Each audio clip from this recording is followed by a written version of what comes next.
ससुराल Simar Ka fame. Dipika Kakar liver cancer की दूसरे स्टेज से जूझ रही हैं। बीते दिनों दीपिका ने इसकी जानकारी दी, जिसे सुनकर फैंस को बड़ा झटका लगा। इस बीच उनकी पूरी फैमिली काफी परेशान है और दीपिका के लिए दुआ की रिक्वेस्ट कर रही हैं। हालांकि परिवार को टेंशन नन्हे रूहान की भी है, जिसे दीपिका ने ब्रेस्ट फीडिंग कराना बंद कर दिया। हालांकि इस दौरान पति शोएब दीपिका का पूरा साथ दे रहे हैं, फिर चाहे रूहान को संभालना हो या फिर दीपिका का ख्याल रखना हो। दीपिका अक्सर शोएब और ससुराल वालों की तारीफ कर चुकी हैं।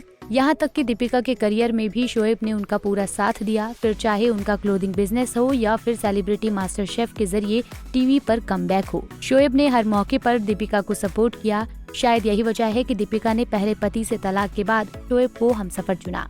बता दें कि शोएब संग दीपिका की दूसरी शादी है। पहली शादी में उन्हें वो प्यार और सम्मान नहीं मिला जो उन्हें शोएब और उनके घर वालों से मिल रहा है। कपल की लव स्टोरी सेट पर से शुरू हुई। दोनों की पहली मुलाकात ससुराल सिमर के सेट पर हुई थी। उस वक्त दीपिका पहले से शादीशुदा थी, मगर उनकी शादीशुदा जिंदगी में उथल पुथल मच रही थी। जब दीपिका ने पति से तलाक का फैसला लिया तो शोएब ने उनका सपोर्ट किया। शोएब की मां कोर्ट में दीपिका के साथ जाया करती थी। दरअसल एक्टिंग की दुनिया में कदम रखने से पहले दीपिका कक्कर कैबिन क्रू के तौर पर काम करती थी। कैबिन क्रू में काम करने के दौरान उनकी मुलाकात उनके पहले पति रौनक सैमसन से हुई थी।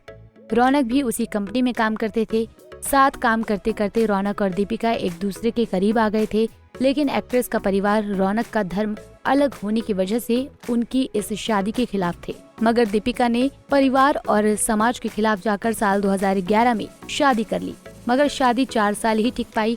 शादी के कुछ समय बाद कपल के बीच दूरियां बढ़ने लगी थी और अनबन शुरू हो गई। मीडिया रिपोर्ट्स में दावा किया गया कि ससुराल सिमर के सेट पर को स्टार शोएब इब्राहिम से उनकी बढ़ती नजदीकियों की वजह से एक्ट्रेस ने पहले पति से तलाक ले लिया था। 2015 में दीपिका और रौनक का तलाक हो गया। एक्ट्रेस ने तलाक के बाद की अफवाहों पर रिएक्ट करते हुए कहा था कि उनकी शादी किसी की वजह से नहीं बल्कि कंपैटिबिलिटी इशू की वजह से टूटी थी और इस मुश्किल वक्त में उनके परिवार और शोएब ने उनका पूरा साथ दिया। तलाक के 3 साल बाद शोएब और दीपिका ने निकाह कर लिया, मगर शोएब से निकाह के लिए दीपिका ने धर्म बदला और नाम भी। दीपिका ने अपना नाम बदलकर फैजा रख लिया। शोएब से निकाह के बाद दीपिका ने मुस्लिम धर्म को पूरी तरह से अपना लिया। एक्टर से निकाह के बाद दीपिका ने अपने एक्टिंग करियर की कुर्बानी दे दी। उन्होंने सीरियल्स छोड़कर अपने परिवार को प्राथमिकता दी, जिसकी वजह से एक्ट्रेस को अक्सर काम वाली या नौकरानी कहकर ट्रोल भी किया गया। मगर दीपिका ने परिवार को जरूरी समझा। घर पर दीपिका ने व्लॉगिंग शुरू की, जिसे लोगों ने खूब प्यार दिया। उनका खुद का क्लोथिंग ब्रांड भी है, जिसे कपल मिलकर चलाते हैं। पिछले साल दीपिका ने बेटे रूहान को जन्म दिया। इससे पहले दीपिका का एक बार मिसकैरेज हो चुका है, लेकिन अब उन पर दुखों का पहाड़ टूट पड़ा। बीते दिनों खबर आई थी कि एक्ट्रेस को लीवर में ट्यूमर है, लेकिन उसके बाद उनके कुछ और टेस्ट हुए, जिससे पता चला कि एक्ट्रेस को लीवर कैंसर है, जिसका इलाज जल्द ही शुरू किया जा रहा है। हम दुआ करेंगे कि दीपिका कैंसर को जल्दी से मात दे दें और पहले की तरह स्वस्थ हो जाएं। ऐसे ही और वीडियोस के लिए आप नारी के पेज को YouTube पर सब्सक्राइब, फेसबुक पर लाइक और इंस्टा पर फॉलो करना ना भूलें।